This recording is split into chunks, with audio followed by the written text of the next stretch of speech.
मुखं करोति वाचालं पंगुं लंघयते गिरिं यत्कृपातमहं वन्दे श्रीगुरुं दीनतारिणम्। हरे कृष्ण।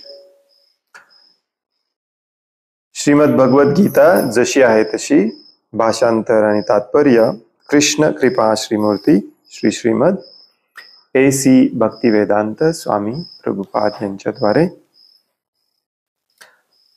आपण वाचत आहोत अध्याय 18वा मोक्ष संन्यास योग।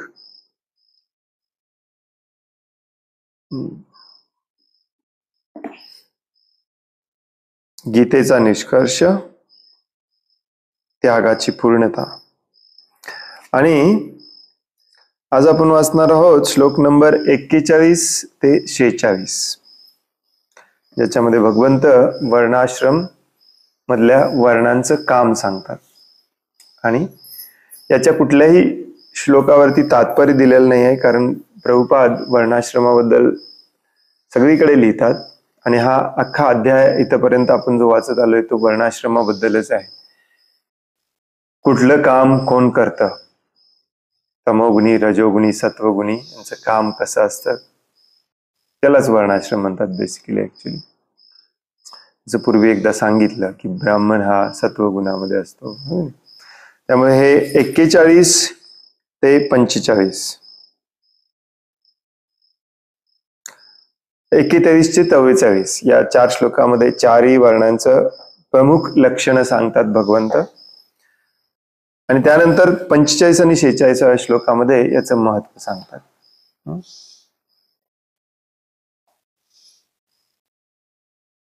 आपण 41वा श्लोक म्हणूया आणि मग त्यानंतर पुढचे वाचूया। ब्राह्मण क्षत्रिय विशाम शूद्राणां च परन्तप कर्माणि प्रविभक्तानि स्वभाव प्रभवैर्गुणैः। ब्राह्मण क्षत्रिय विशाम शूद्राणां च परन्तप कर्माणि प्रविभक्तानि स्वभाव प्रभवैर्गुणैः। ब्राह्मण क्षत्रिय विशाम शूद्राणां च परन्तप कर्माणि अविभक्तानि स्वभाव प्रभवैर्गुणैः। ब्राह्मण ब्राह्मण क्षत्रिय क्षत्रिय विशाम आणि वैश्य शूद्राणाम शूद्रांचे च आणि परंतप हे परंतप।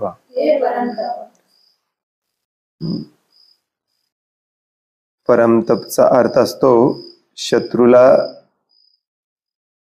दंड देणारा।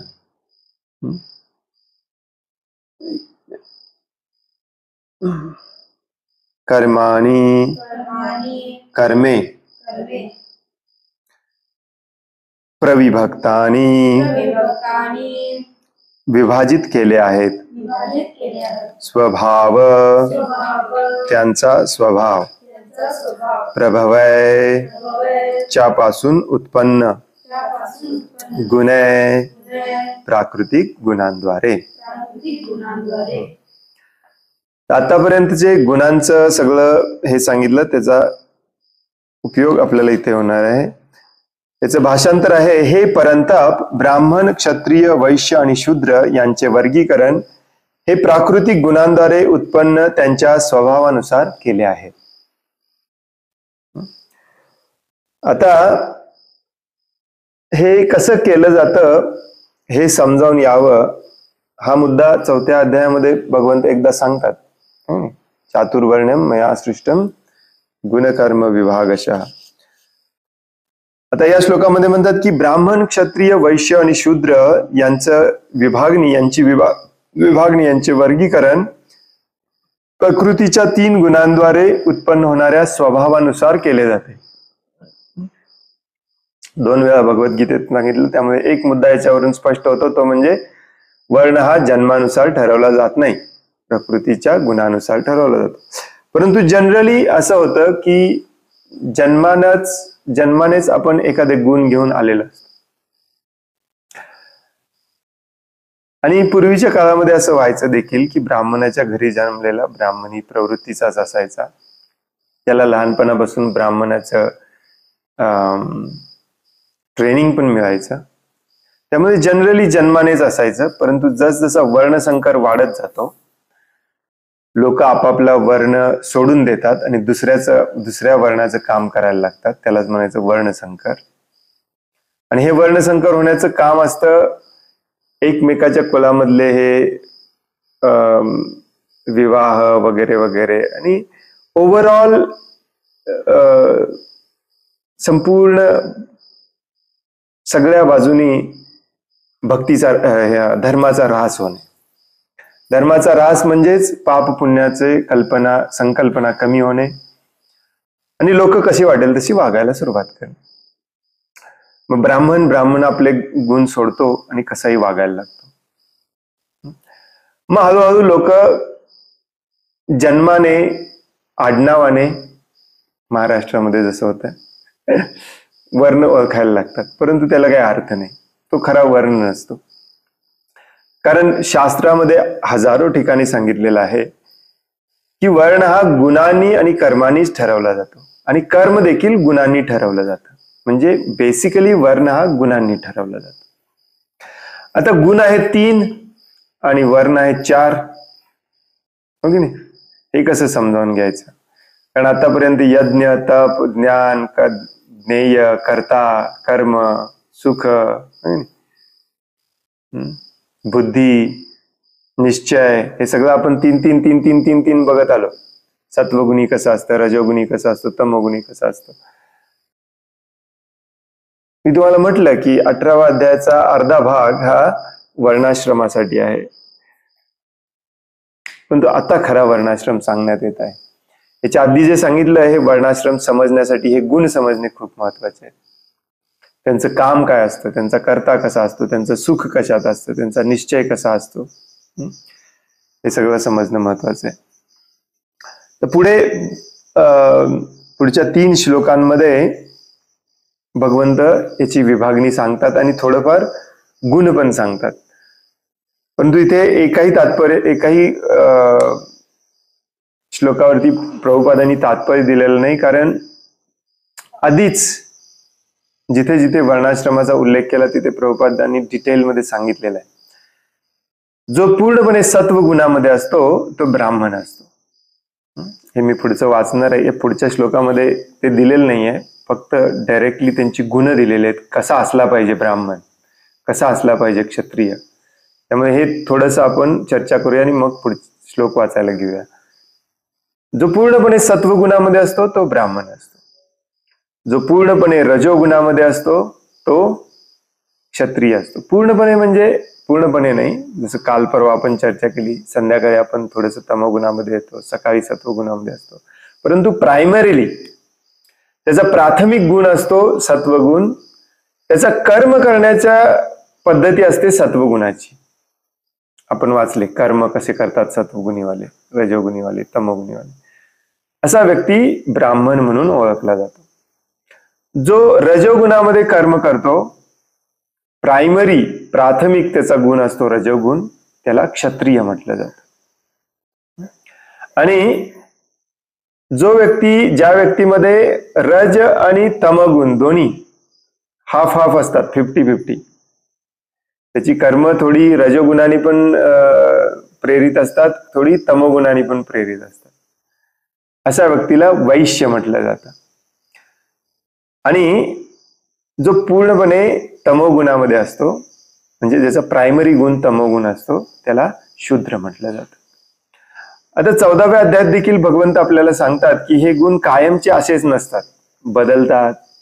काही जण लहानपणी सत्वगुणात असतात, मोठे झाल्यावरती रजोगुणात जातात, परत वापसच येत नाहीत. आपण पण बघतो ना, लहान मुलं खूप दंगेखोर असतात लहान असताना, आणि एकदा कॉलेजला जायला लागले की एकदम शांत होतात, एकदम सिरियस होतात. कसं आहे एकंदरीत. कधी कधी काही एखादी गोष्ट असते, कधी घटना घडते आपल्या आयुष्यामध्ये, ती आपल्याला त्या गुणासारखी बनवते. काही दिवस गर्लफ्रेंड सोडून गेली, मग तो तमोगुणी होतो, नशा करतो, झोपून पडून राहतो.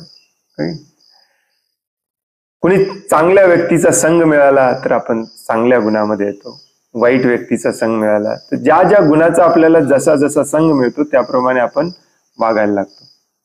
त्यामुळे हे गुण बदलत असतात. परंतु मुख्य एक गुण आपल्यामध्ये असतो जो आपल्याला जनरली सहसा बदलता येत नाही, त्याला स्वभाव म्हटलं जातं. बरोबर आहे. आपण मराठीमध्ये देखील म्हणतो की स्वभाव बदलता येत नाही. पुढे भगवंत देखील त्याला स्वभावच म्हणणार आहे. अर्जुनाला सांगतात की या स्वभावाने माणूस जन्मलेला असतो, म्हणजेच एका गुणाच्या प्रभावाने तो जन्मलेला असतो, आणि हा स्वभाव आपण बदलू शकत नाही. मग ते आपल्याला बांधून ठेवणार नाही का? यस, ते पण आपल्याला बांधून ठेवणार. मग ते बांधून ठेवू नये म्हणून काय केलं पाहिजे हे पुढच्या श्लोकांमध्ये भगवंत सांगतात. तर आता ब्राह्मण, क्षत्रिय, वैश्य आणि शूद्र यांची प्रमुख लक्षणं काय असतात ते वाचूया आपण. पुढचा जो श्लोक आहे 42 नंबरचा, त्याच्यामध्ये सांगतात शमो दम तपश्चौचम शांतिर आर्जवम एवच ज्ञान विज्ञानम आस्तिक्यम ब्रह्मकर्म स्वभावजम.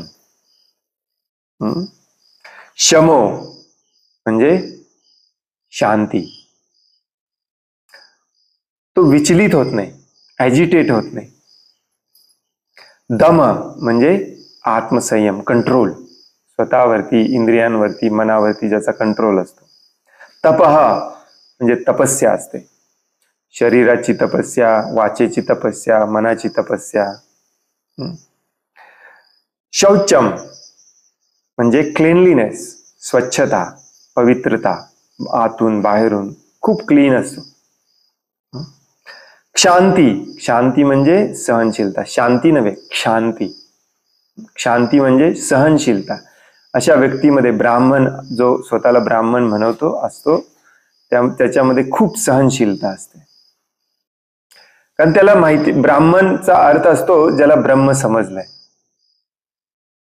ज्याला ब्रह्म समजला त्याला या भौतिक जगाची रचना समजली, आणि भौतिक जगाची रचना समजल्यामुळे या भौतिक जगातल्या कुठल्याही गोष्टीशी तो विचलित होत नाही, तो सहन करतो. त्याला माहिती असतं ह्याला काही आपण बदलू शकत नाही, याला काही आपण कंट्रोल करू शकत नाही, सहन करणे बेस्ट आहे. त्याचा एक गुण असतो सहनशीलता. आर्जवम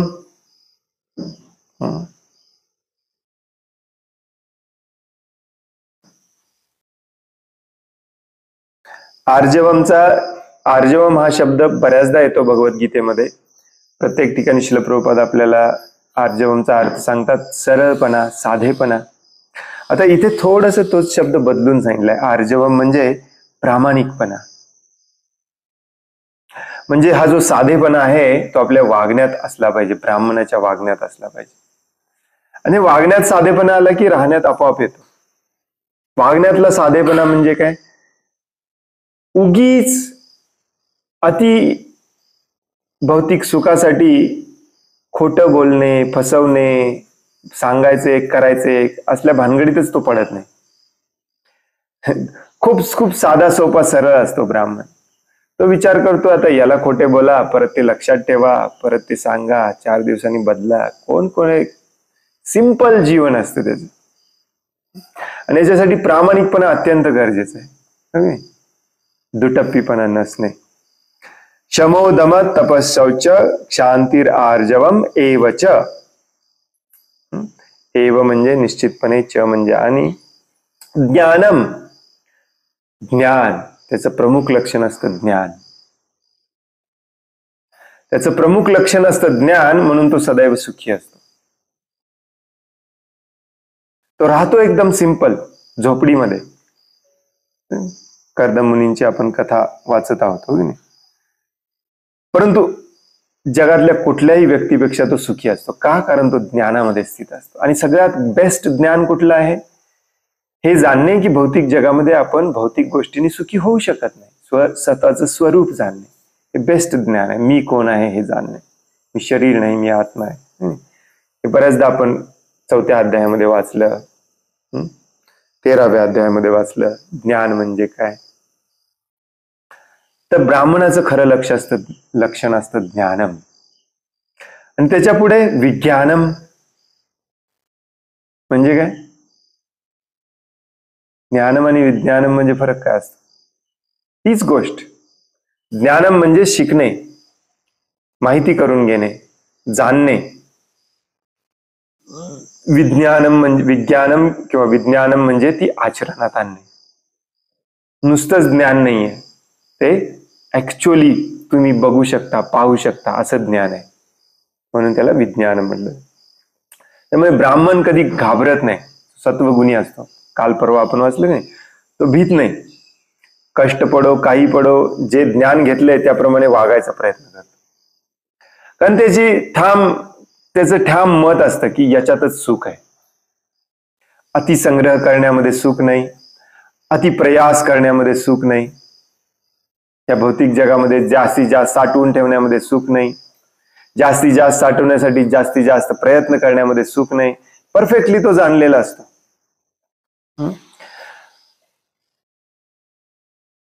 हे त्याचे स्टेजेस असतात. या कलियुगामध्ये सगळेच शूद्र म्हणूनच जन्माला येतात. परंतु तो ब्राह्मण होतो कसा, शास्त्रामध्ये सांगितलेलं आहे, जन्मना जायते शूद्र. जन्माने सगळेच शूद्र असतात. त्यामुळे तुमचं आडनाव असेल ब्राह्मणासारखं तर तुम्ही विनाकारण गर्वाने वागू नका. भागवतम जर आपण वाचलं, आपल्या लक्षात येतं की जो ब्राह्मणाच्या घरात जन्मलेला असतो परंतु ब्राह्मणासारखा वागत नाही, त्याला ब्रह्मबंधू म्हटलं जातं किंवा द्विजबंधू म्हटलं जातं. म्हणजे काय, तो ब्राह्मणांचा नातेवाईक आहे, तो ब्राह्मण नाहीये, बंधू आहे.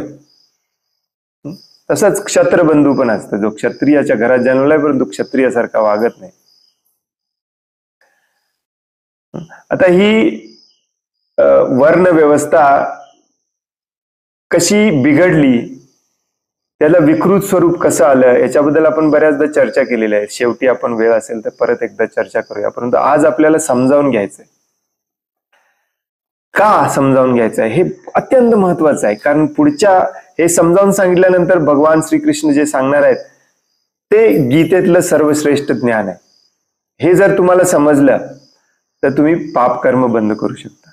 पाप कर्म बंद केला की भगवंतांची सेवा तुम्हाला करायला सोपं जातं आणि तुम्ही भगवंतांचे भक्त होऊ शकता. बऱ्याचदा आपण म्हणतो भगवद्गीतेमध्ये हे महत्वाचं आहे, ते महत्वाचं आहे, परंतु आपल्या दृष्टिकोनातून जो सध्या पूर्णपणे पाप कर्मामध्ये लागलेला आहे, 99.99% आपण सगळे, त्याला हे कर्म बदलायचं आहे. आणि कसं बदलायचं याच्यासाठी हा सेक्शन आहे. तर हे ब्राह्मणाचे स्वभाव सांगितले इथे, अजून थोडे आहेत. आस्तिक्य म्हणजे धार्मिकता. धार्मिकता म्हणजे तो एखाद्या धर्माचा असतो म्हणजे धार्मिकता नाही. किंवा बऱ्याचदा म्हटलं जातं हा मंदिराला जातो, टिळा लावतो किंवा तिलक लावतो किंवा कंठीमाळा घातली आहे म्हणजे हा धार्मिक आहे. दान देतो, सगळ्यांशी जनरली चांगलं वागतो म्हणजे धार्मिक आहे. नाही, धार्मिकतेची व्याख्या असते भगवंतांनी जे नियम आणि कायदे बनवलेत तो काटेकोरपणे पाळतो, तो धार्मिक. कारण भगवंत सांगतात धर्म म्हणजे मी बनवलेले नियम, तुम्ही बनवलेले नियम नव्हे. मग भगवंतांनी बनवलेले नियम सांगितलेत कुठे? एखादा व्यक्ती म्हणेल ठीक आहे सांगा आम्हाला, नियम पाळतो. कुठे सांगितलेत भगवंतांनी बनवलेले नियम? शास्त्रात सांगितलेत. कुठल्या शास्त्रात सांगितलेत? भगवद्गीतेत सांगितले.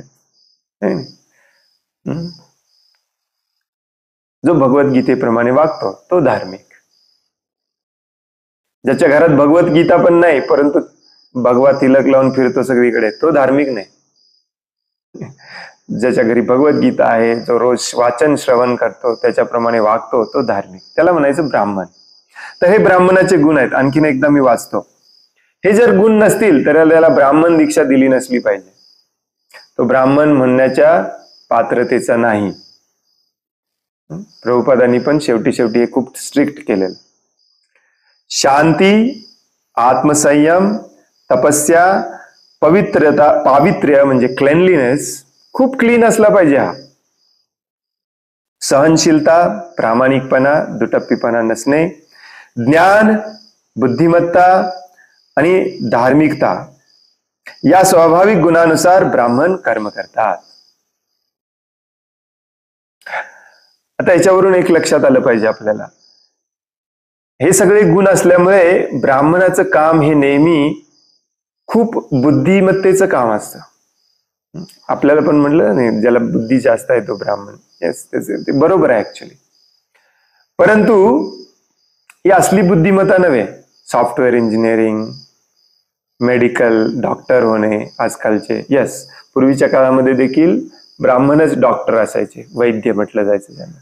परंतु त्या वैद्यांमध्ये आणि आजच्या डॉक्टरमध्ये जमीन आसमानचा फरक आहे. तो ब्राह्मण वैद्यकीय कला दुसऱ्यांना मदत व्हावी म्हणून शिकायचा, पैसे कमवण्यासाठी नाही. ब्राह्मण हा कधीच कुठलंच काम पैसे कमवण्यासाठी करत नाही. हे दिलेलं नाही आहे, परंतु श्रीमद भागवतमच्या 7व्या स्कंदामध्ये हे डिटेलमध्ये दिलेलं आहे. ज्यांना वाचण्याची इच्छा आहे ते जाऊन वाचू शकतात.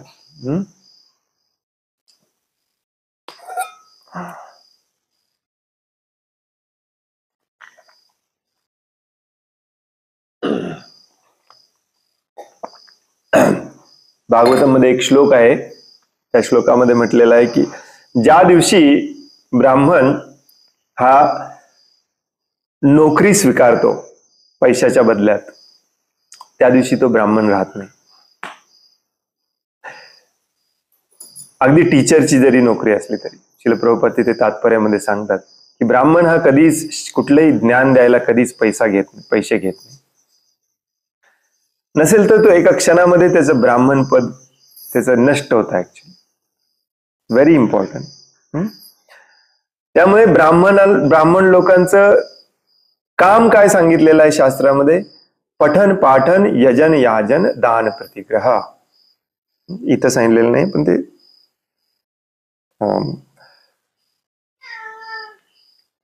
ब्राह्मण आणि क्षत्रियांचे इथे गुण सांगितलेत, काम सांगितलेलं नाही. वैश्य आणि शूद्राचं इथे काम सांगितलंय. कारण का? ब्राह्मण आणि क्षत्रियांचे गुण महत्वाचे असतात आणि त्या गुणावरती ठामपणे राहणं महत्वाचं असतं. तसं बघायला गेलं तर ज्ञान देणे हे ब्राह्मणाचं काम आहे, परंतु एक सुतार देखील आपल्या मुलाला ज्ञान देतो. परंतु ब्राह्मणाचे गुण काय आहेत? क्षमा, दम, तप, शौच, क्षांतीर, आर्जवम, ज्ञानम, विज्ञानम, आस्तिक्यम हे गुण असले पाहिजे. त्याच्याशिवाय तो ब्राह्मण होत नाही. म्हणून जिथे जिथे बुद्धिमत्तेची गरज असते ते सगळे प्रोफेशन ब्राह्मणाचे असायचे. ज्योतिषशास्त्र, वैद्यकीय, शिक्षक, संपूर्ण समाजाला, गावाला मार्गदर्शन करणे.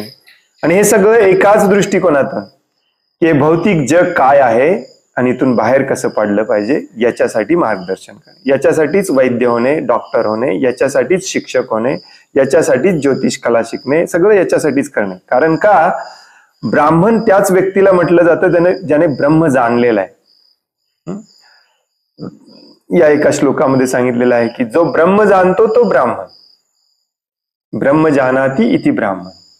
जसं मगाशी मी सुरुवातीला म्हणालो, जन्म न जायते शूद्र, जन्माने सगळेच शूद्र असतात. संस्कारात भवे द्विज, ज्याच्यावरती सगळे संस्कार केलेले आहेत, विशेष करून जेव्हा त्याचा उपनयन संस्कार होतो तेव्हा तो द्विज होतो. द्विज म्हणजे काय?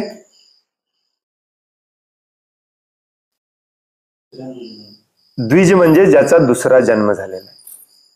पहिला जन्म झालेला असतो आपल्या आई वडिलांकडून, आणि दुसरा जन्म होतो जेव्हा तो गुरु स्वीकारतो, उपनयन संस्कार करून गुरुला स्वीकार करतो, तेव्हा त्याचा दुसरा जन्म होतो.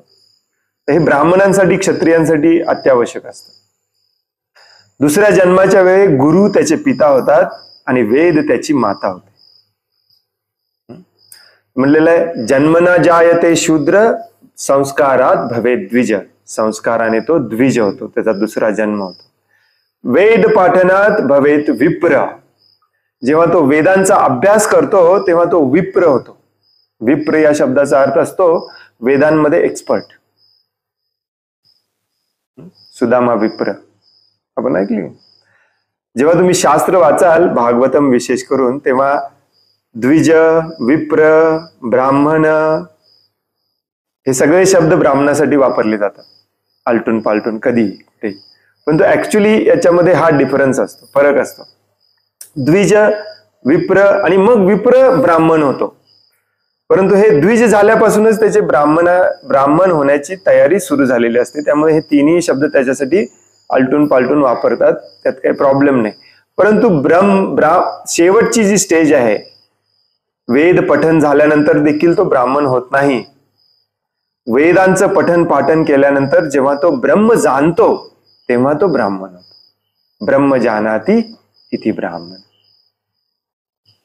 त्यामुळे एकदा त्याने ब्रह्म जाणला तर या भौतिक जगामध्ये त्याला कशामध्येही इंटरेस्ट राहत नाही.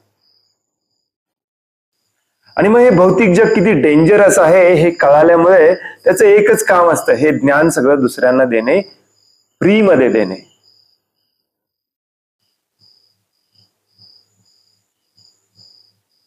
अत्यंत महत्वाचा मुद्दा, फ्री मध्ये देणे. त्याने चुकून जरी मागितलं, नाही प्रभूजी लॅपटॉप घ्यायला पैसा लागतो, ऑनलाईन डेटा पॅक मारायला लागतं, आजकाल बरेच कारणं दिली जातात कशाला तुम्ही फी घेताय या कोर्सची. म्हटलं की अशी कारणं दिली जातात. झूमला पैसे द्यावे लागतात, ऑनलाईन पैसे भरावे लागतात वगैरे वगैरे. हे सगळे पैसे त्यांनी त्यांच्या शिष्यांनी त्यांच्या दक्षिणेतून गुरुदक्षिणा म्हणून देऊन पूर्ण केले पाहिजेत. त्याने स्वतःहून कधीही मागायचं नसतं, नाहीतर तो ब्राह्मणच राहत नाही, मग त्याला ब्रह्म समजला नाही. त्यामुळे ब्राह्मण हे जनरली खूप सिंपल राहतात, आर्जवन, झोपडीमध्ये राहतात. त्यांना कशाची जास्त गरज नसते, फर्निचर हे ते, ऍब्सोल्युटली नो. कारण भौतिक जगाशी काही संबंधच नाही. एवढे सिंपल असतं ब्राह्मण. आणि म्हणून आता शेवटचा मुद्दा सांगतो, मग आपण पुढे क्षत्रियकडे जाऊया. आणि म्हणून शास्त्र आपल्याला परत परत सांगतं, प्रभुपाद आपल्याला परत परत सांगतात की कलियुगामध्ये तुम्हाला ब्राह्मण सापडणार नाही. जवळजवळ इम्पॉसिबल. लाखो करोडो मधला एखादा सापडेल जो अशा प्रकारे वागतो. पुढच्या श्लोकामध्ये क्षत्रियाबद्दल सांगितलेलं आहे. क्षत्रियाचे गुण काय सांगितलेले आहेत? शौर्यम, तेजो, धृतिर्दाक्षम, युद्धे चाप्य पलायनम, दानम ईश्वर भावश्च, क्षात्रम कर्म स्वभावजम.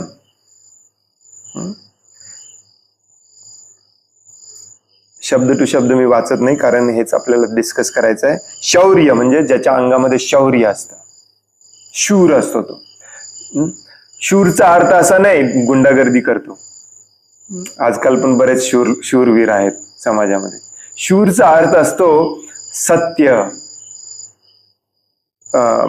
नैतिकता, धर्म हे टिकवून ठेवण्यासाठी तो कुठल्याही लेवलला जाऊन शौर्याची पराकाष्ठा करू शकतो, जसे शिवाजी महाराज होते. ज्याला प्रजा म्हटलं, हे क्षत्रिय लोक कोण असतात? राजा असतात, सेनापती असतात. आणि यांचं कर्तव्य काय असतं? शौर्य कशासाठी लागतं? कारण त्यांचं पहिलं कर्तव्य असतं प्रजेचे रक्षण करणे. प्रजेचा अर्थ असतो जो जीव माझ्या राज्यामध्ये जन्मलेला आहे तो प्रजा. नुसता माणूसच नव्हे, कोणी, पशु पक्षी प्राणी सगळ्यांचं संरक्षण करणे राजाचं कर्तव्य असतं. आणि राजा हा ऍक्च्युली एका माणसाचा जीव वाचवायला, एका माणसाच्या रक्षणाला देखील स्वतःचा जीव धोक्यात घालू शकतो. त्याला म्हणायचं क्षत्रिय. नुसते शिवाजी महाराज की जय म्हणून चालत नाही. क्षत्रियाचं प्रथम कर्तव्य असतं ब्राह्मणांचं रक्षण करणे. त्याच्याही आधी प्रथम कर्तव्य असतं गायीचं रक्षण करणे. म्हणून प्रभू शिवाजी महाराजांना आपण म्हणायचो गो ब्राह्मण हितायचं. नाही सॉरी, भगवंतांना म्हटलं जातं. शिवाजी महाराजांना काय म्हणायचे? गो ब्राह्मण प्रतिपालक. आणि त्याच्यासाठी शौर्य पाहिजे, शूर पाहिजे, अंगात धमक पाहिजे, त्याचं ट्रेनिंग पाहिजे. क्षत्रियाला लहानपणापासून याचं ट्रेनिंग दिलं जातं, मग त्याला राजा बनवलं जातं. राजा बनवून मग ट्रेनिंग दिलं जातं. म्हणून प्रभुपाद नेहमी म्हणायचे आजकालची ही लोकशाही व्यवस्था आणि लोकशाही व्यवस्थेतले राजा हे सगळे बोगस आहेत, युजलेस आहेत. पहिला गुण असतो शौर्य, दुसरा असतं तेज. तेज म्हणजे काय? पॉवर, शक्ती. शक्ती असली पाहिजे अंगामध्ये. हे शौर्य दाखवायचं म्हटलं शक्ती पण असली पाहिजे. नाहीतर 2 पेग मारलेला पण शौर्य दाखवायला येतो पुढे, काय उपयोगाचं नाही. शक्ती, आणि ही शक्ती आणि शौर्य राजा हा क्षत्रिय गुणांनी हे विकसित करतो गुरुकुलमध्ये. निर्धार, सत्याचं रक्षण करायचंय, धर्माचं रक्षण करायचंय, प्रजेचं रक्षण करायचंय. त्याने दृढ निश्चयी असलं पाहिजे, पुढे समोर काही येऊ दे. त्यामुळे असं म्हणतात शास्त्रामध्ये, क्षत्रिय हा कधीही युद्धाला नाही म्हणू शकत नाही. कोणीही चॅलेंज दिलं त्याने तयार असलं पाहिजे. दाक्षम, दाक्षम म्हणजे काय? दक्षता. दक्षता म्हणजे सतर्क असतो, सतर्क असतो, कायम सतर्क असतो, दक्ष असतो. युद्धे म्हणजे युद्धामध्ये धैर्य. औदार्य, अपलायनम, पलायन न करता. दानम, दानम म्हणजे औदार्य. औदार्य म्हणजे काय? उदार असतो, तो सदैव मदत करायला तयार असतो, काहीही मागा. त्याची कामं काय असतात भागवतामध्ये सांगितले ते मी सांगतो हे श्लोक झाल्यानंतर, मध्ये तुमच्या लक्षात येईल. त्याचे 3 प्रमुख काम सांगितले. जसं ब्राह्मणाचे 4 प्रमुख काम सांगितले, पठन पाठन, यजन याजन, दान प्रतिग्रह. तसं क्षत्रियाचे 3 प्रमुख कामं सांगितलेले आहेत. कुठली कुठली सांगून टाकते. प्रोटेक्शन, प्रजेचं संरक्षण. दुसरं ऍडमिनिस्ट्रेशन म्हणजे राज्याचे शासन व्यवस्था बघणे. आणि तिसरं वेलफेअर म्हणजे लोकांच्या जनकल्याणार्थ हितार्थ काम करणे. हे त्याची 3 मेन कामं असतात. Protection, administration, welfare. संरक्षण, सुव्यवस्था आणि लोककल्याण. ते आजकालचं बोगस लोकशाही सरकार नुसतं फक्त नावं वापरतं, कधी करत नाही. पण तो खरा क्षत्रिय हे करत असतो, आणि त्याच्यासाठी हे गुण सगळे असले पाहिजेत. नाही, औदार्य असलं पाहिजे. आणि नेतृत्व, नेतृत्व म्हणजे तो नेता असतो, डिसिजन मेकर असतो. नेतृत्व म्हणजे काय? ब्राह्मण पण नेता असतो, संपूर्ण समाजाचा ब्राह्मण नेता असतो. परंतु राजा हा खऱ्या अर्थाने नेतृत्व करत असतो, तो डिसिजन घेत असतो. ब्राह्मणांना विचारून घेतो, कारण ब्राह्मणांना ज्ञान आहे, परंतु डिसिजन घ्यायचं काम राजाचं असतं. नियम कायदे बनवायचे, दंड नीती बनवायची, दंड द्यायचं, क्षमा करायची, हे सगळं राजाच्या हातात असतं, क्षत्रियाच्या हातात असतं. या स्वाभाविक गुणानुसार क्षत्रिय कर्म करतात. शौर्य, तेज, निर्धार, दक्षता, युद्धामध्ये धैर्य, औदार्य आणि नेतृत्व या स्वाभाविक गुणानुसार क्षत्रिय कर्म करतात. क्षत्रिय हा कधीच पैशासाठी हापापलेला नसतो. राजा दिसतो राजघराण्यातला, कारण त्याला राज्याची सुव्यवस्था बघण्यासाठी तेवढ्या ऐश्वर्य संपन्न घरामध्ये ऐश्वर्य संपन्न पद्धतीने त्याला राहावं लागतं. त्याला त्याचे 100 पहारेकरी ठेवावे लागतात. परंतु तो स्वभावाने कधीच पैशामध्ये त्याला इंटरेस्ट नसतो, संपत्तीमध्ये इंटरेस्ट नसतो, नाही पूजा प्रतिष्ठेमध्ये त्याला इंटरेस्ट असतो, अजिबात नाही. त्याचं एकच काम असतं, प्रोटेक्शन, ऍडमिनिस्ट्रेशन, वेलफेअर. जसं शिवाजी महाराज होते आपले, मला वाटतं शिवाजी महाराज शेवटचे क्षत्रिय होते, त्यानंतर कुणी क्षत्रिय जन्मला नाही. क्षत्रियने राजाच असलं पाहिजे का? नाही. जिथे जिथे लिडरशिपची पोझिशन असते ते सगळे क्षत्रिय असले पाहिजे. जिथे जिथे ज्ञान द्यायचं काम असतं तो ब्राह्मण असला पाहिजे. सध्याच्या स्थितीमध्ये आपण कसा विचार करायचा? म्हणजेच काय, आपले जे अध्यक्ष असतात, समजा मंदिर अध्यक्ष आहे, संस्थेचे अध्यक्ष आहेत, हे सगळे राजापासून ते प्रशासकीय कार्यकारी ऑफिसर असतात ना आपले, तहसीलदार वगैरे, हे सगळे क्षत्रिय असले पाहिजेत. कारण या सगळ्यांचा गुण एकच असतो, लोकांचं रक्षण करणे, लोकांच्या हितार्थ काम करणे आणि शासन व्यवस्था बघणे. आपल्या कुटुंबामध्ये कुटुंब प्रमुख क्षत्रिय स्वभावाचा असला पाहिजे. थोडक्यात प्रत्येक लेवलला वर्णाश्रम आपण इम्प्लिमेंट करू शकतो. वर्णाश्रम तयार करायला फक्त राजाच असायला पाहिजे असं नाही.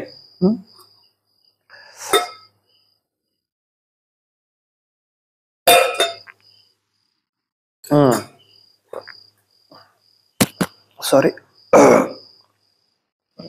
पुढच्या श्लोकामध्ये वैश्य आणि शूद्र एकत्र सांगितलेलं आहे. काय म्हणतात भगवंत?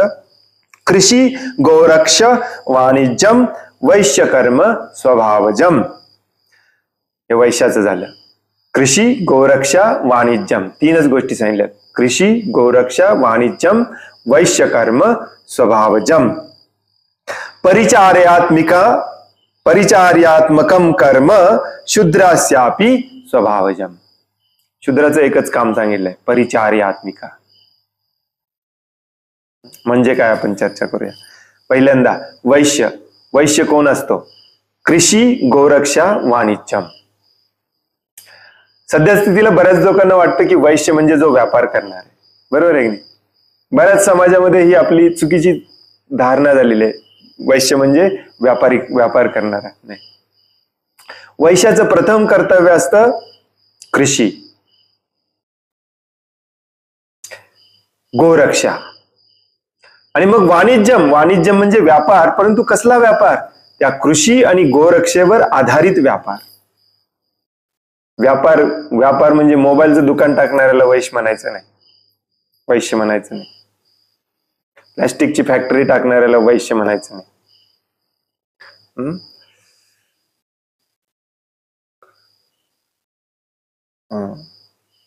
कृषी गोरक्षा वाणिज्यम वैश्य कर्म स्वभावजम. आता हे जे ब्राह्मण क्षत्रिय वैश्य शूद्र आहे ना, हे चारी असावेच लागतात. हे असलं तरच समाज व्यवस्थित चालतं. हे मी तुम्हाला हा श्लोक झाल्यानंतर सांगतो.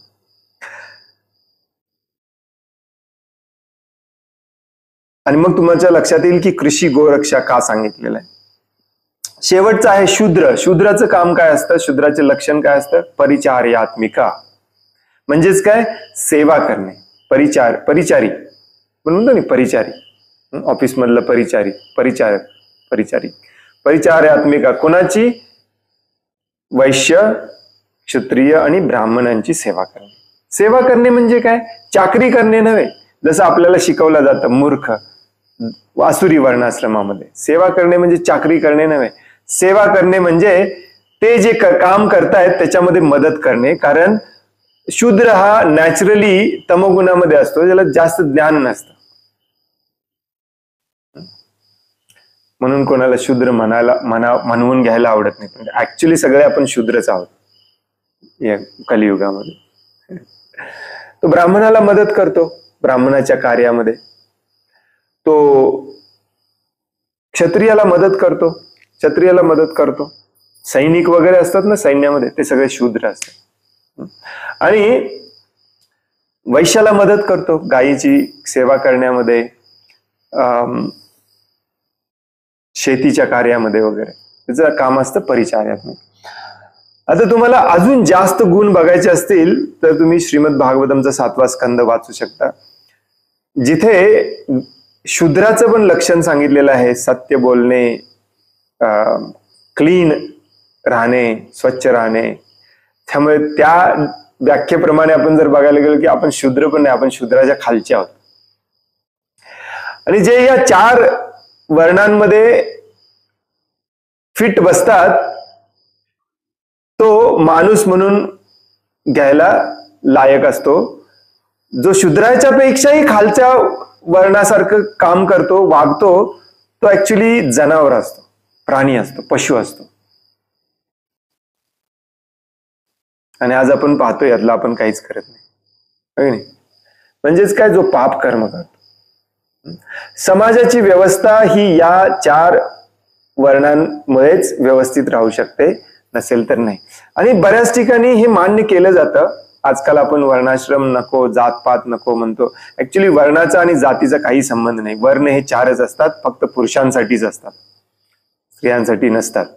कारण ह्याच्यामध्ये ठरवलं जातं काम काय करायचं. स्त्रियांसाठी कुठला वर्ण असतो, जी स्त्री ज्या पुरुषाशी लग्न करते त्या वर्ण आपोआप तिचा वर्ण होतो.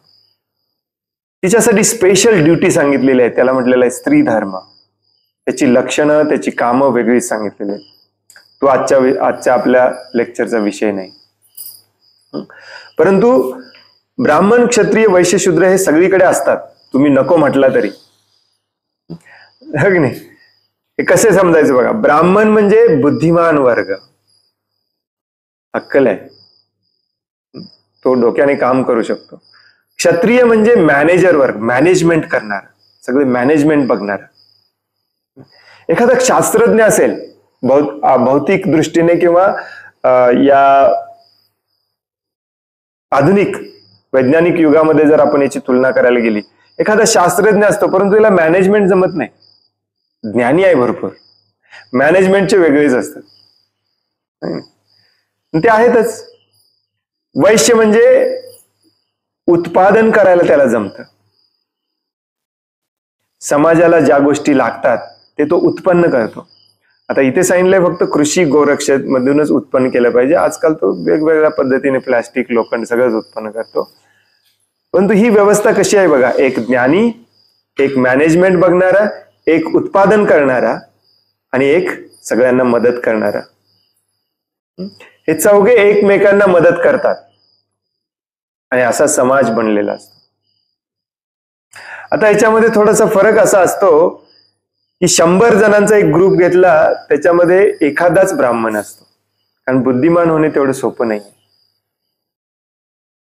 पूर्वी गावामध्ये एकच ब्राह्मण असायचा किंवा 2-3 गावामध्ये मिळून एखादा ब्राह्मण असायचा. अगदी पूर्वीच्या युगामध्ये देखील, द्वापर, त्रेता, सत्ययुगामध्ये देखील. क्षत्रिय देखील मोजूनच 3, 4, 5 असतात. सगळेच क्षत्रिय होऊ शकत नाही. तर तुम्हाला ऐकून आश्चर्य वाटेल की वैश्य देखील 5-10 असतात, त्याच्या पलीकडे नसतात. उरलेले 80% लोक शूद्र असतात, पूर्वीच्या काळामध्ये देखील, पूर्वीच्या युगामध्ये देखील. परंतु त्यांना कधी जातपातीचा प्रॉब्लेम आला नाही, कारण ते सगळे एकमेकांना मदत करून समाज व्यवस्था टिकवून ठेवायचे. हे सगळे पाहिजेत. तुम्ही उद्या बुद्धीने म्हटला मी एक नवीन शोध लावलाय, मी त्याची फॅक्टरी काढतो, तर ती फॅक्टरी मॅनेज करायला मॅनेजमेंटचे गुण असलेले लोक तुम्हाला पाहिजेत. तुमच्यामध्ये तो गुण नाही आहे. ते किती असतात? 2-4च असतात. सगळे मॅनेजर होऊन चालत नाही. सगळे मॅनेजर व्हायची सगळ्यांची लायकी पण नसते. उरलेल्यांनी मशीनवर, फ्लोअरवर काम करायचं असतं. आणि मशीनवर, फ्लोअरवर काम करणारा जो कामगार असतो तो कधी मालक होऊ शकत नाही. बघ नाही, ही जी व्यवस्था आहे ती आज पण आहे. ही कामानुसार ठरवली पाहिजे, आडनावानुसार नाही. प्रॉब्लेम आपला हा झालाय की आपण आडनावानुसार ठरवायला लागलो. कारण का माहितीये, शास्त्र म्हणतं ब्राह्मण श्रेष्ठ आहे. मी पण ब्राह्मण होणार. अंगात नाहीत गुण, कर मी होणार.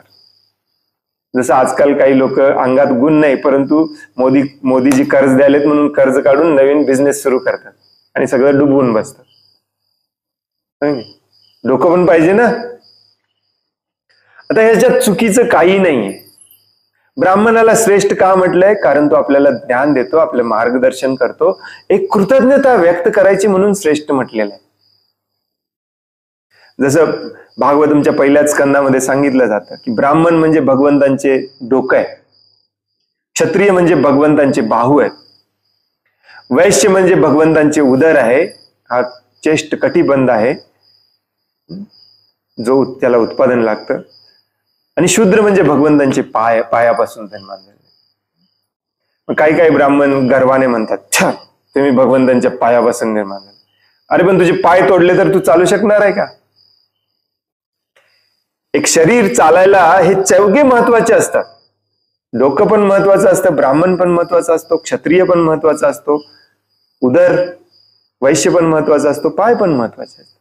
परंतु जनरली आपण डोक्याला जास्त जपतो, कारण आपल्याला माहिती आहे तिथे ब्रेन आहे की नाही, त्याला जपलं पाहिजे. तसंच ब्राह्मण का श्रेष्ठ असतो? कारण तो ज्ञानी आहे, आपल्याला ज्ञान देतो. आणि ब्राह्मण पण आपली सेवा करतो आपल्याला ज्ञान देऊन, त्याच्या बदल्यात तो पैसे घेत नाही, तो करुणेने दयेने आपली सेवा करत असतो.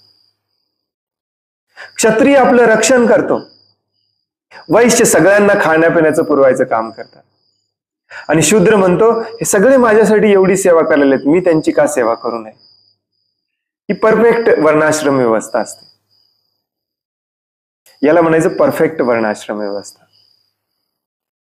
आणि हीच वर्णाश्रम व्यवस्था जेव्हा चौघे एकमेकांना मदत करतात, कारण चौघे पण एकमेकांना मदत करून एकमेकांना सपोर्ट करतात भक्त होण्यासाठी. म्हणजेच काय, ब्राह्मण त्याचं काम भक्तीच्या प्रचारासाठी करतो, क्षत्रिय प्रजेच्या भक्तीचं रक्षण करतो. दुसरं त्याचं काही कामच नसतं ऍक्च्युली. तो अधर्मीयांना, अधार्मिक वागणाऱ्यांना, पापी वागणाऱ्यांना, पाप कर्म करणाऱ्यांना तो दंड देतो. म्हणजे काय करतो? धर्माचं रक्षण करतो. सगळी प्रजा भक्ती मार्गावर आहे की नाही बघणे हे राजाचं कर्तव्य असतं. मग आता हे लोक हे सगळं काम करायला लागले, यांना खायला प्यायला कोण घालणार? वैश्य म्हणतो मी घालतो, कारण तुम्ही मला ज्ञान देताय, माझं रक्षण करताय, मी तुमच्या पालन पोषणाचं काम करतो, आपण सगळे मिळून भक्ती करू. आणि शूद्र म्हणतो मला काहीच कळत नाही, मला तुम्ही खायला प्यायला पण देता, माझं रक्षण पण करता, मला ज्ञान पण देता, मला सेवा द्या आणि भगवंतांकडे घेऊन जावा. बाकीचे पण तयार होतात त्याला द्यायला. याच्यात कुठले उच्च नीच काही प्रकार नसतो. हा उच्च नीच प्रकार, जातीवाद सगळा आपण या आसुरी वर्णाश्रमामध्ये तयार केला. आणि अशा प्रकारे जे सगळे मिळून जेव्हा भगवंतांच्या संतुष्टीसाठी कार्य करतात, एकमेकांना मिळून मदत करून, त्यालाच म्हटलं जातं समसिद्धीर हरितोषणम, हरीच्या संतुष्टीसाठी. तेव्हा त्या वर्णाश्रम व्यवस्थेला म्हटलं जातं परफेक्टली दैवी वर्णाश्रम, दैव वर्णाश्रम. आणि मग आपल्या तुम्हाला आता लक्षात आलेलं असेल की असा दैवी वर्णाश्रम असल्याशिवाय आपण भक्त होऊच शकत नाही, कारण आपण कामच चुकीचं करतोय. पहिल्यांदा काम बरोबर करायला शिकलं पाहिजे आपल्या गुणांप्रमाणे. ते आता पुढे भगवंत समजावून सांगतात. जेव्हा आपण असतो शूद्र परंतु क्षत्रिय बनायचा प्रयत्न करतो, ब्राह्मण बनायचा प्रयत्न करतो, 100%, 108% पाप करावंच लागतं. का? कारण अंगात गुणच नाही, तू करणार कसं त्याचं काम? म्हणून हे बोगस अध्यक्ष निघतात, बोगस ब्राह्मण निघतात. का? कारण त्यांना फक्त त्यातली पैसा आणि प्रतिष्ठा पाहिजे असतो. खरोखरचं ब्राह्मणाचं कर्म त्याला येत पण नसतं. आपण सगळे या कचाट्यात अडकलोय आणि चुकीचं कर्म करतोय, म्हणून इथे अडकलोय. ज्या दिवशी आपल्याला कळेल की माझं स्वतःचं कर्म काय आहे, तेच मी भगवंतांसाठी कसं करू, त्या दिवशी आपण मुक्त होणार. म्हणून हा विषय अत्यंत महत्वाचा आहे. मगाशी मी म्हणालो की नाही, भगवद्गीतेतला हा सगळ्यात महत्वाचा विषय आहे. आता ते जे भगवंत सांगणार आहेत की असं कर्म करू नये, कसं केलं पाहिजे, ते उद्या परवा आपण वाचणार आहे. आज फक्त वर्णाश्रम म्हणजे काय परफेक्टली समजावून घ्या.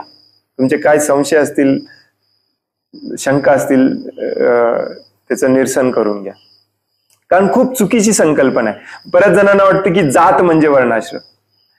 जात ही आपल्या लोकॅलिटीवरून ठरते, आपल्या कामावरून ठरते, आपल्या आडनावावरून ठरते. 1000 जाती असतात, वर्ण फक्त 4च असतात.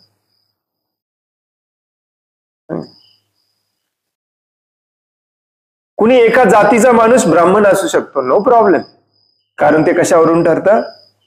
बुद्धिमत्तेवरून ठरतं, त्याच्या आडनावावरून ठरत नाही. आता शेवटचा विषय, प्रभुपाद म्हणतात आपल्याला पुन्हा वर्णाश्रमाची स्थापना केली पाहिजे, त्याच्याशिवाय आपण भक्त होऊ शकत नाही. याच्याबद्दल कुणी बोलायला तयार नाही, परंतु आपल्याला बोललंच पाहिजे. कारण भगवंत इथे सांगतात आणि भागवतमच्या पानावरती तुम्हाला हेच मिळणार आहे. काय सांगता प्रभूजी? मी रोज असतो भागवतमच्या क्लासला. कारण जो भागवतमचा क्लास आपण घेतो आपल्या मंदिरांमध्ये वगैरे, तो फक्त डायरेक्टली 10व्या स्कंदामध्ये जंप केलेला भागवतमचा क्लास असतो. वाचतात 3रा स्कंद, बरोबर वाचून टाकतात, डायरेक्टली जंप करतात 10व्या स्कंदामध्ये. चला कथा ऐकूया आपण. हे कोण बघणार? हे प्रभुपादांनी काय लिहून ठेवलेलं आहे? वर्णाश्रमामध्ये आल्याशिवाय आपण भक्त होऊ शकत नाही. काय एवढं महत्वाचं आहे वर्णाश्रम? उद्या आपण चर्चा करणार आहोत त्याच्यावरती. तरी पण मी सांगतो की वर्णाश्रम आपल्याला पाप करण्यापासून थांबवतं. भक्तीतून खाली पडणे म्हणजेच पाप करणे, पाप करणे म्हणजेच भक्तीतून बाहेर पडणे, म्हणजेच पतित होणे. बऱ्याचदा तुम्ही ऐकलं, पतित झाला, पतन झालं, पतित झाला.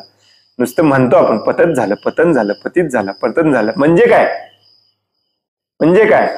आपण पण पतितच आहोत आणि सगळे पाप कर्म करत आहोत. काहींचं पतन दिसून येतं, काहींचं पतन मनामध्ये असतं. बस एवढाच फरक आहे. मग आज शेवटचा विषय एकच थोडक्यात चर्चा करायची, ती म्हणजे हे वर्ण ठरवायचे कसे. तर पूर्वीच्या काळामध्ये गुरु वर्ण ठरवायचा. गुरुचा वर्ण, गुरु ब्राह्मण असतो. गुरुचा वर्ण कुणी ठरवला? भगवंतांनी ठरवला. गुरु शिष्य परंपरेमध्ये तो आला. भगवंतांनी ब्रह्मदेवांना गुरु केलं, ब्रह्मदेवांनी नारद मुनींना केलं, नारद मुनींनी सुखदेव गोस्वामी व्यासदेवांना केलं, त्यांनी सुखदेव गोस्वामीने केलं, त्याने सूत गोस्वामींना केलं. तुम्हाला ही लिस्ट पूर्ण पाहिजे असेल तर भगवद्गीतेच्या 3ऱ्या का 4थ्या पानावरती आहे. आणि मग हा गुरु बाकीच्यांचं वर्ण ठरवत असतो. म्हणजेच काय? एकंदरीत शुद्ध ब्राह्मण पाहिजे, जो तुमच्या सर्वांचं वर्ण त्याला समजू शकेल. तो कसा ठरवतो? पहिली गोष्ट म्हणजे पूर्वीच्या काळामध्ये तो त्या मुलाची कुंडली बघून ठरवायचा. त्याचा कधी जन्म झाला, त्याची नक्षत्र, हे ते, याच्यावरून तो काय कर्म करेल, त्याचा स्वभाव कसा असेल हे कळून. आणि यालाच ज्योतिषशास्त्र म्हणतात. भविष्यात काय माझ्या बरोबर होणार आहे ते मी टाळू कसं, त्याच्यासाठी यज्ञ कसा करू, हे ज्योतिषशास्त्र नव्हे. ज्योतिषशास्त्र म्हणजे काय? हा कुठल्या वर्णामध्ये येऊ शकतो, याचा स्वभाव कसा असणार आहे, याची कर्म कशी असणार आहेत, का करायचं हे? कारण त्याला त्याप्रमाणे ट्रेनिंग देता येईल. आता सारखं नाही, याच्यात जास्त पैसा आहे, चला सगळेजण IT मध्ये, चला सगळेजण डॉक्टर बनूया. असं अंगात गुण नसताना शिकलेले मग आत्महत्या करतात, डिप्रेस होतात, टेन्शन घेतात, स्ट्रेस, टेन्शन. पूर्वीची पद्धत वर्णाश्रम परफेक्ट पद्धत होती. ज्याला ज्याच्या अंगामध्ये जे गुण आहे त्याप्रमाणे ज्ञान द्या, तो पण सुखी, आम्ही पण सुखी, सगळे सुखी. नाही? तर एक गोष्ट गुरु ब्राह्मण वापरायचा म्हणजे कुंडली, त्याची कुंडली, त्याचं जन्म नक्षत्र वगैरे बघायचं, त्याच्यावरून ठरवायचा. परंतु पूर्णपणे त्याच्यावर पण नाही ठरवायचा.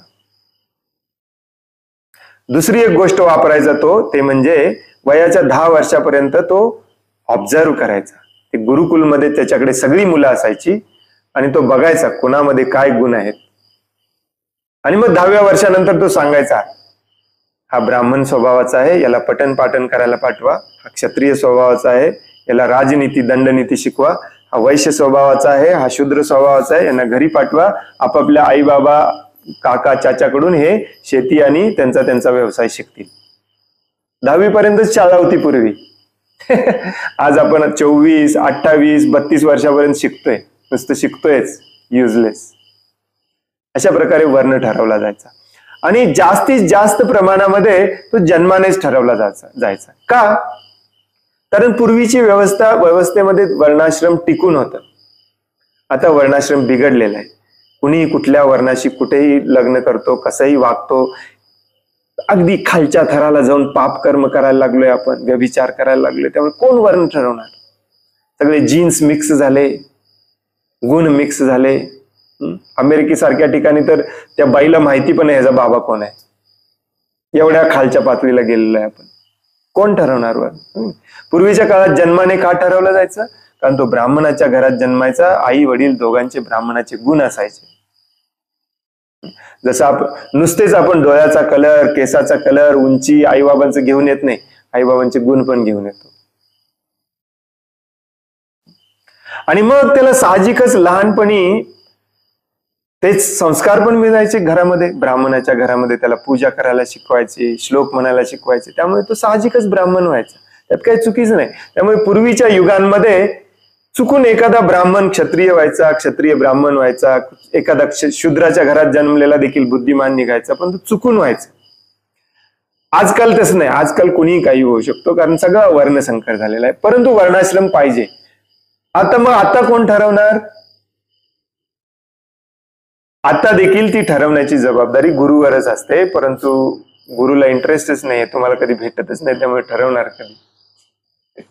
हो की नाही? गुरुला वर्णाश्रमामध्येच इंटरेस्ट नाही.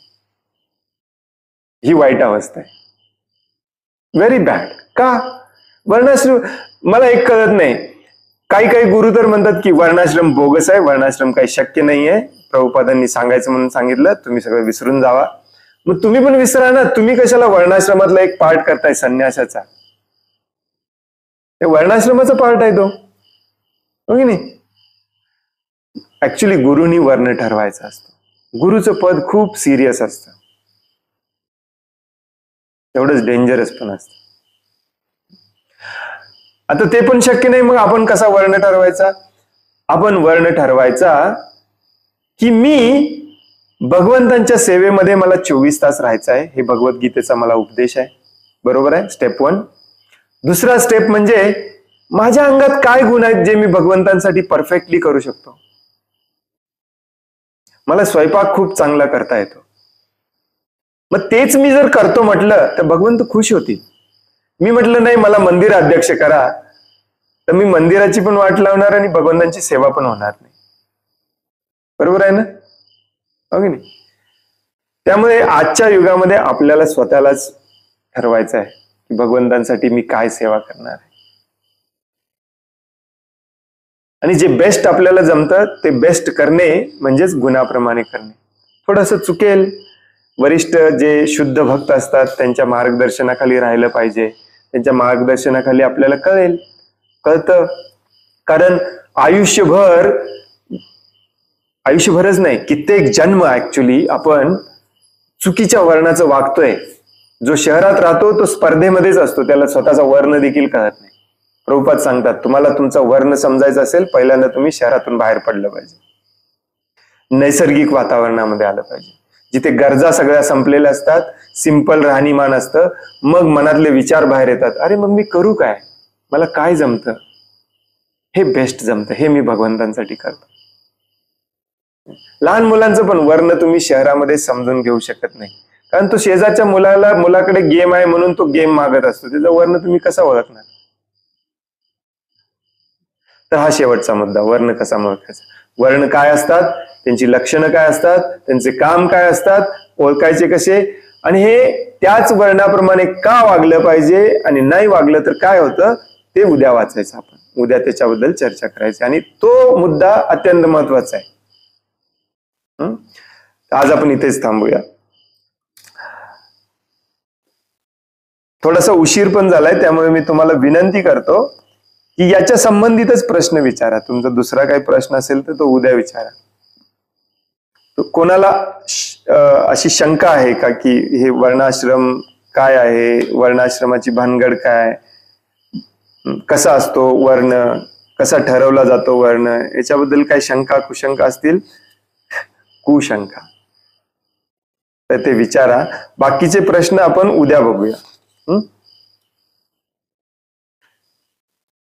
हरे कृष्ण. हरे कृष्ण प्रभूजी, दंडवत प्रणाम. हरे कृष्ण, दंडवत प्रणाम.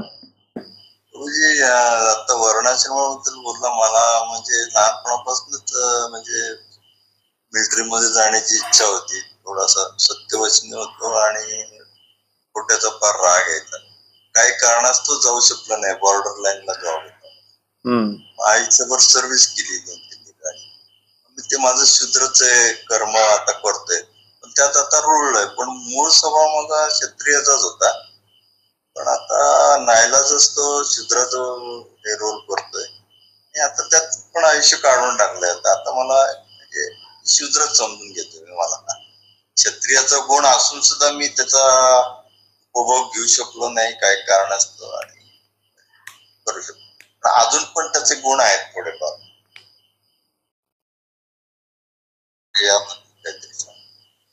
नाही परिस्थितीनुसार बदलावं लागतं. क्षत्रिय म्हणजे सगळ्यात मोठी चुकीची संकल्पना आहे आपल्या डोक्यामध्ये, ती म्हणजे क्षत्रिय म्हणजे सैनिक. Totally wrong. क्षत्रिय म्हणजे मिलिटरीतला, क्षत्रिय म्हणजे सैनिक, हे टोटली रॉंग आहे.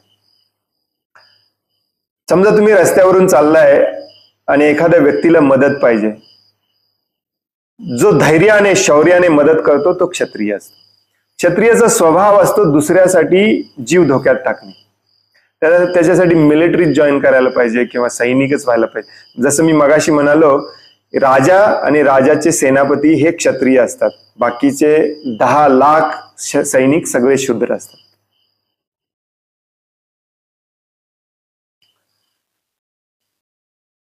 ती राज्याच्या सैन्यामध्ये ते नोकरी करत असतात, त्यांना त्याचा मोबदला मिळत असतो.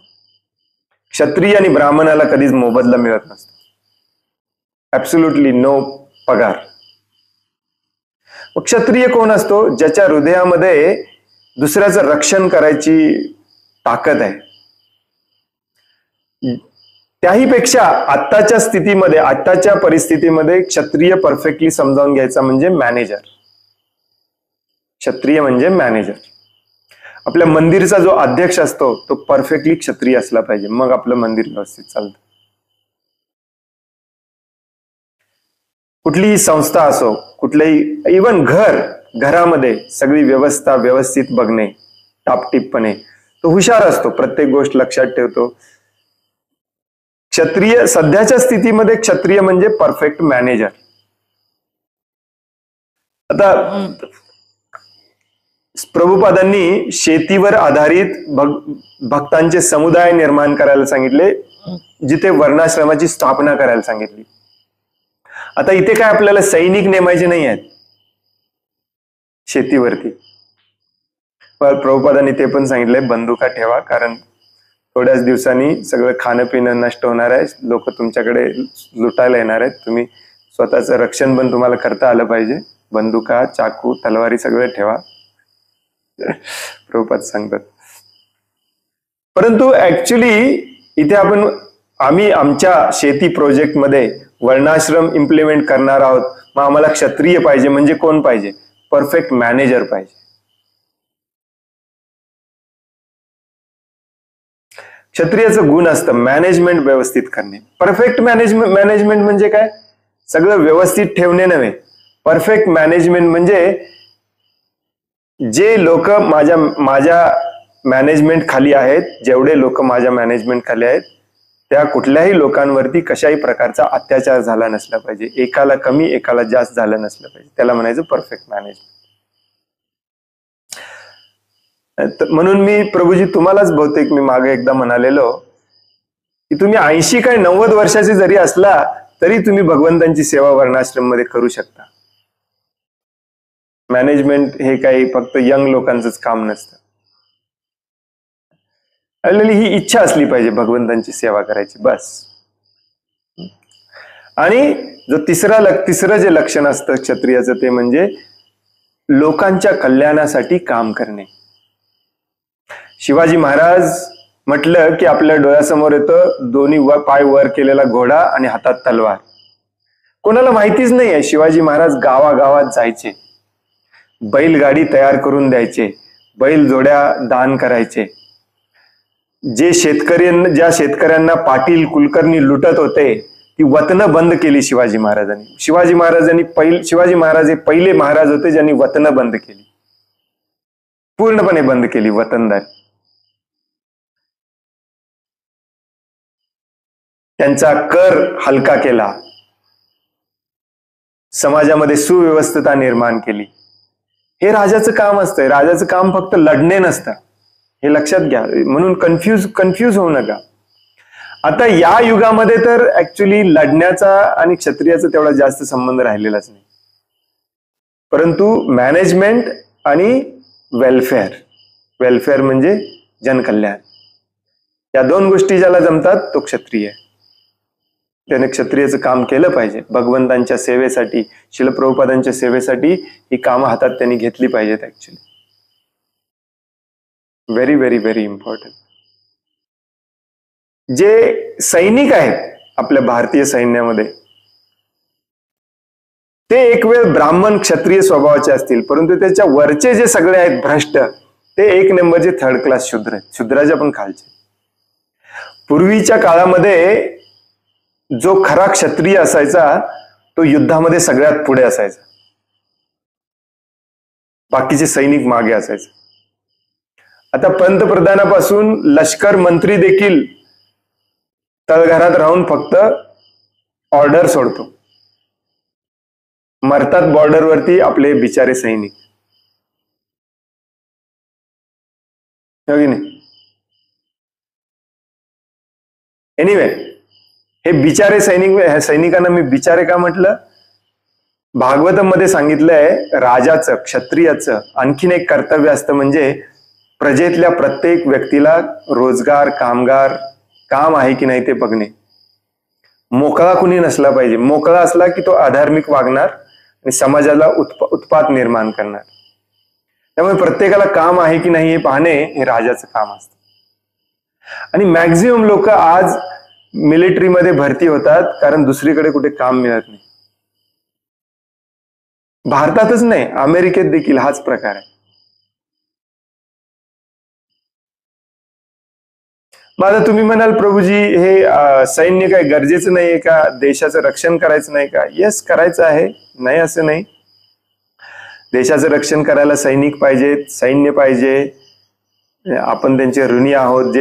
जो काही प्रचार केला जातो प्रजासत्ताक दिना दिवशी, स्वातंत्र्य दिना दिवशी, येस, आपण त्यांचे कृतज्ञ आहोत, नाही असं नाही. परंतु त्या बिचाऱ्या सैनिकाला अक्षरशः लुटलं जातं. वर त्यांनाच दोषी ठरवून त्यांनाच भ्रष्टाचारी बनवलं जातं. खूप भयानक प्रकार आहे सध्या स्थितीला. मला माहिती नाही तुम्ही लोकांनी रंग दे बसंती सिनेमा बघितलाय की नाही माहिती. तुम्ही म्हणाल प्रभूजी तुम्ही कधी बघितला? मी तेव्हा बेंगलोरला होतो, अजूनही आठवत.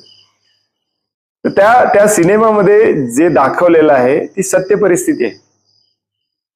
सगळे शूद्राच्या पण खालचे हे क्षत्रिय होऊन बसलेत आणि सैनिक जे ऍक्च्युली शूद्र असतात त्यांना लुटतायत. त्यामुळे मिलिटरीमध्ये जाणे म्हणजे सैनिक होणे नव्हे, पॉलिटिक्समध्ये जाणे म्हणजे क्षत्रिय होणे.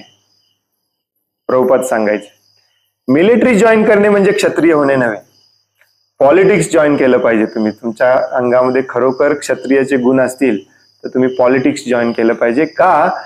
कारण जी व्यवस्था चालू आहे सध्या त्याचा विरोध करणे, त्याला बंद करणे, स्वतः त्या पदाला जाऊन लोकांच्या कल्याणासाठी काम करणे हे क्षत्रियाचं काम असतं. UPSC परीक्षा देणारे असतात ना, ते क्षत्रियाच्या गुणाचे असतात. जे IPS ऑफिसर वगैरे बनतात ना, तहसीलदार, प्रांत, हे सगळे क्षत्रिय असले पाहिजे, जनकल्याणासाठी काम करणारे असले. आणि प्रभुपादांनी खरोखरच ऍक्च्युली भक्तांना सांगितलेलं तुम्ही पॉलिटिक्समध्ये जावा, तुम्ही मंत्री व्हा, प्रधानमंत्री व्हा आणि प्रजेतल्या प्रत्येकाला भगवद्गीतेचं ज्ञान द्या. हे क्षत्रियाचं काम असतं. हे आजकालची जी मिलिटरी व्यवस्था आहे त्याचा आणि क्षत्रिय धर्माचा खूप दूरचा संबंध आहे. ऍक्च्युली खूप दूरचा संबंध. ती वाटते आपल्याला सिमिलर व्यवस्था, परंतु ती सिमिलर व्यवस्था नाहीये. हे जे टॉपचे मंत्री संत्री हे असतात हे क्षत्रिय असले पाहिजे. तुम्हाला खरोखर क्षत्रिय व्हायचं असेल तर तुम्ही त्या लेवलला जाऊन काम केलं पाहिजे, समाजामध्ये बदल घडवले पाहिजे. हो प्रभूजी, दुर्दैव असं आहे ते जे वरच्या पोहोचले जातात सगळे भ्रष्टाचारी आहेत, स्वतःचा स्वार्थ बघतात. आता मी आयुष्यभर कॉर्पोरेट मध्ये काढलंय. मी जे मॅनेजर बद्दल बोलला ते सगळे स्वार्थी आपलं बघतात आपला पगार कसा वाढेल, आपले सगळे आपल्या लोकांचे कसे पगार वाढतील, बाकीच्या लोकांचे कसं डिग्रेड करायचं हेच बघा. स्वार्थ आहे तिथे पण. आणि मिलिटरी मध्ये पण तुम्ही जे म्हणता पॉलिटिक्स मध्ये तर 99% सगळे आपलं घर भरून घेणार. प्रॉब्लेम या भारत देशामध्ये कुठलीही सिस्टीम अशी नाही जी भ्रष्ट नाही. आपली ज्युडिशरी सिस्टीम भ्रष्ट आहे. ज्युडिशरी सिस्टीम म्हणजे न्याय व्यवस्था पूर्णपणे भ्रष्ट आहे. आपली मिलिटरी सिस्टीम भ्रष्ट आहे. आपली पोलीस आणि चौकीदार व्यवस्था ज्याला म्हणतो लॉ अँड ऑर्डर ती व्यवस्था भ्रष्ट आहे. कुठली व्यवस्था भ्रष्ट नाही असं नाही. मग आपण आता काय करायचं? आपण ज्या लेवलला आहोत त्या लेवलला तरी भ्रष्टाचार बंद करायचा प्रयत्न करायचा. घराघरामध्ये भ्रष्टाचार आहे, भावाभावामध्ये भ्रष्टाचार आहे, पहिल्यांदा तिथे बंद झाला पाहिजे. मंदिरामध्ये भ्रष्टाचार आहे, मंदिराचा अध्यक्ष क्षत्रिय असला पाहिजे, मग तो मंदिरातल्या भक्तांसाठी काम करेल, नसेल तर तो स्वतःसाठी काम करणार. तेच आपला उद्याचा विषय तोच आहे. जेव्हा एखादा व्यक्ती त्या वर्णाचा नसतानाही त्या वर्णाचा असल्याचा आव आणतो, कशासाठी? पैसा आणि प्रतिष्ठेसाठी, मग तो पाप कर्म करत असतो. हरे कृष्ण. आणखीन कोणाला काही प्रश्न आहे, काही सांगायचं आहे? धन्यवाद. हरे कृष्ण.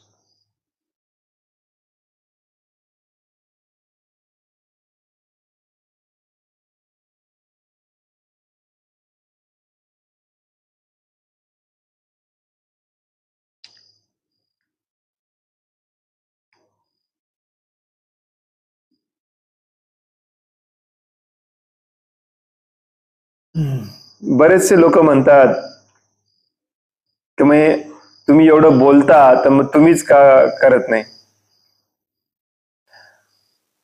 वेल, प्रत्येकाचे गुण वेगवेगळे असतात. भगवंतांनी आपल्याला जर असं गुण दिलं असतं तर आपणही जाऊन बदल केले असते, परंतु आपल्या हातामध्ये जेवढं आहे तेवढं आपण केलं पाहिजे. त्यामुळे हे सगळं आपण बोलतो याचा अर्थ असा आहे का की हे सगळं बंद करायचं आहे? नाही, हे चालू ठेवलंच पाहिजे. प्रभुपाद पण म्हणायचे आता या जगातून लोकशाही कुणी घालवू शकत नाही.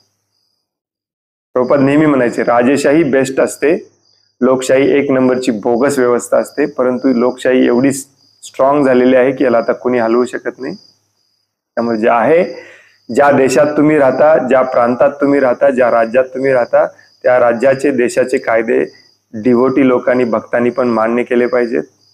त्याच्याप्रमाणेच त्या कायद्यामध्ये राहूनच आपलं कार्य केलं पाहिजे. हे पण लक्षात ठेवा, नाहीतर उद्या तुम्ही म्हणाल मला भारताची कायदा सुव्यवस्था मान्य नाही, मी कसाही वागणार, तुम्हाला जेलमध्ये टाकतात. मग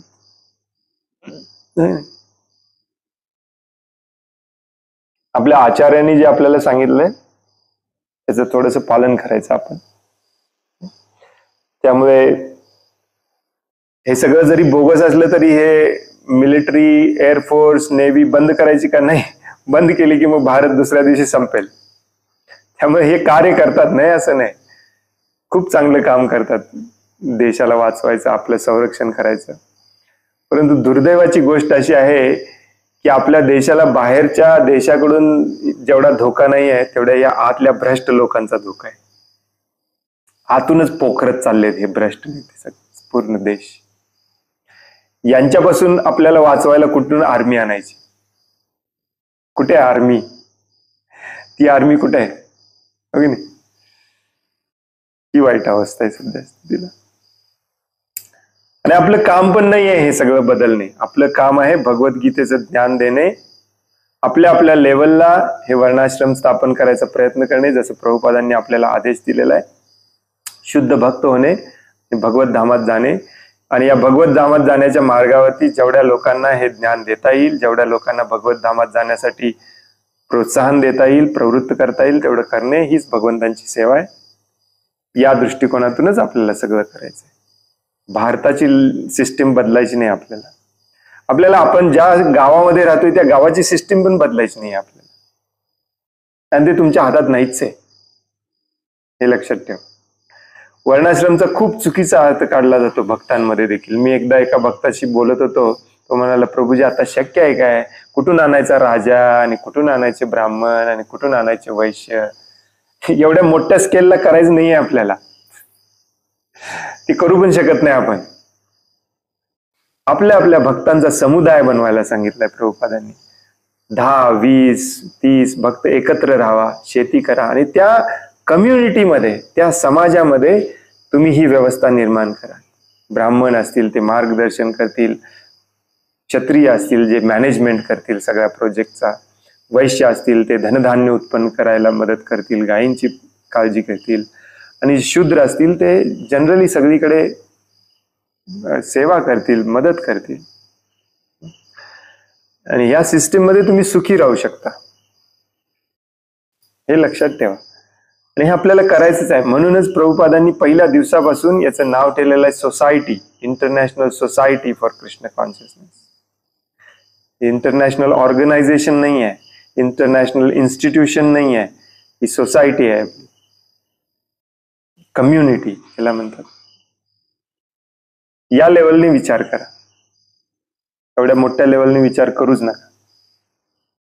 हो प्रभूजी, एक अनुभव म्हणजे आता घडलं बांगलादेशमध्ये, एक भक्ताला मारलं, आपल्या ब्रह्मचारी भक्ताला, माहिती ना ती केस झालेली.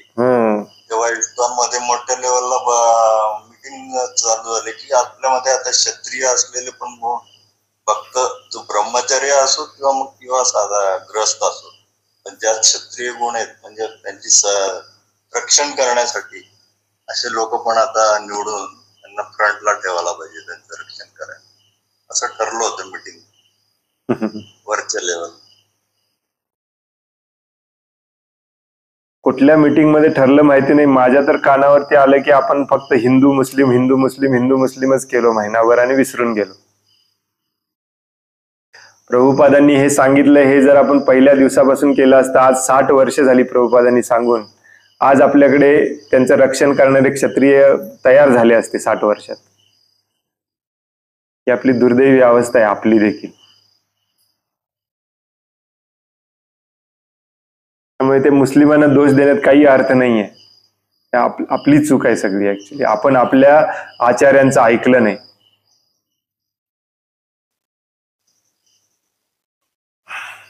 पण फार दुर्दैवी घटना प्रभूजी, ब्रह्मचारी एखादा असा जीव त्याच्यामध्ये मॉब मध्ये मारला जाणं फार मनापासून दुःख वाटतं.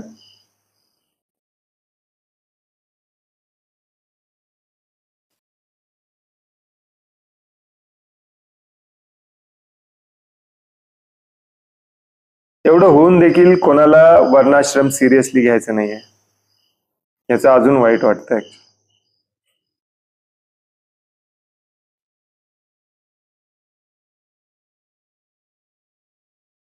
एकच गोष्ट नाही आहे, दुसऱ्या बाजूने तुम्ही विचार केला तुमच्या लक्षात येईल की आज आपल्या सगळ्या मंदिरामध्ये, आपल्या सगळ्या सेंटर्स मध्ये जे सेवा करतायत ब्रह्मचारी भरून ठेवलेत, काय खातात?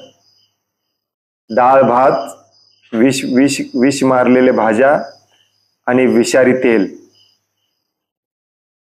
याच्यासाठी आपल्याकडे वैश्य नको? हे तुम्हाला कुठे मिळणारच नाही आहे जोपर्यंत तुम्ही वैश्य निर्माण करत नाही. ही पण तेवढीच दुःखद गोष्ट आहे. ते मॉब मध्ये मारले गेले, आपण इकडे विषारी अन्न खाऊन मरतोय.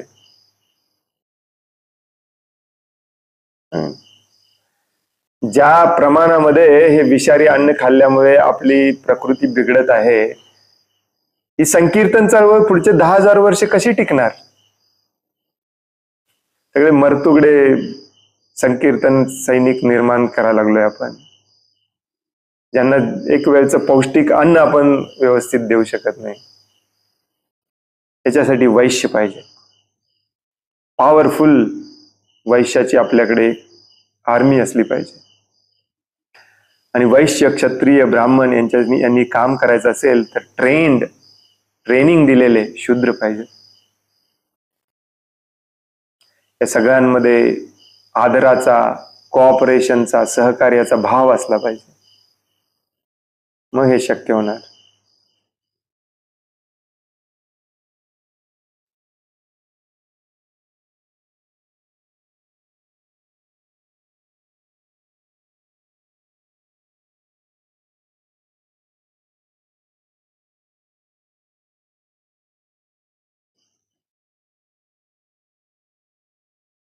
असलं विषारी अन्न खात राहिलो आपण, तर सैनिक कुठून तयार होणार, क्षत्रिय कुठून तयार होणार जे अशा गोष्टींना विरोध करायला हातात हत्यार घेऊन जाते.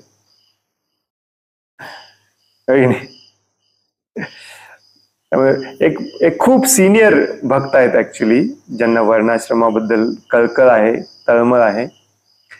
त्यांचा जेव्हा आम्ही मार्गदर्शन घ्यायला गेलो की आता हे कसं केलं पाहिजे, अर्धा पाऊण तास एकच गोष्ट सांगत होते. पहिली गोष्ट तुम्ही केली पाहिजे म्हणजे सगळ्यांना शुद्ध अन्न खायला मिळायला पाहिजे, मग वर्णाश्रम. ब्राह्मण असो, क्षत्रिय असो, वैश्य असो, शूद्र असो, सगळे शेतात आले पाहिजेत, अन्न पिकवलं पाहिजे, अन्न निर्माण केलं पाहिजे, दूध शुद्ध पाहिजे, तूप शुद्ध पाहिजे, अन्न शुद्ध पाहिजे, शुद्ध अन्न खायचं, मग बाकीचं ट्रेनिंग सुरू करायचं. किती वाईट अवस्था आहे बघा. एकदा किचन मध्ये जाऊन बघा तुमच्या सेंटर मध्ये. ऍक्च्युली जेमिनीचे डबे दिसल्यावरती डोकं फिरायची पाळी येते.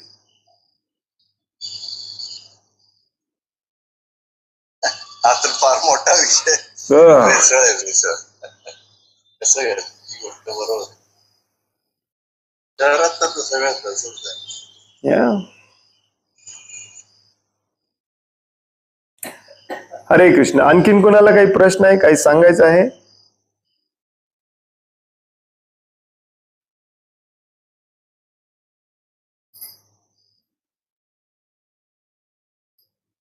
खूप खूप धन्यवाद. वांछा कल्पतरुभयश्च कृपा सिंधुभ्य एव च पतितानां पावनेभ्यो वैष्णवेभ्यो नमो नमः. अनंत कोटि वैष्णव वृंद की जय. वैष्णव ठाकुर शिल प्रभुपाद की जय. भगवत गीता जशी आहे तशी की जय. हरे कृष्ण. धन्यवाद.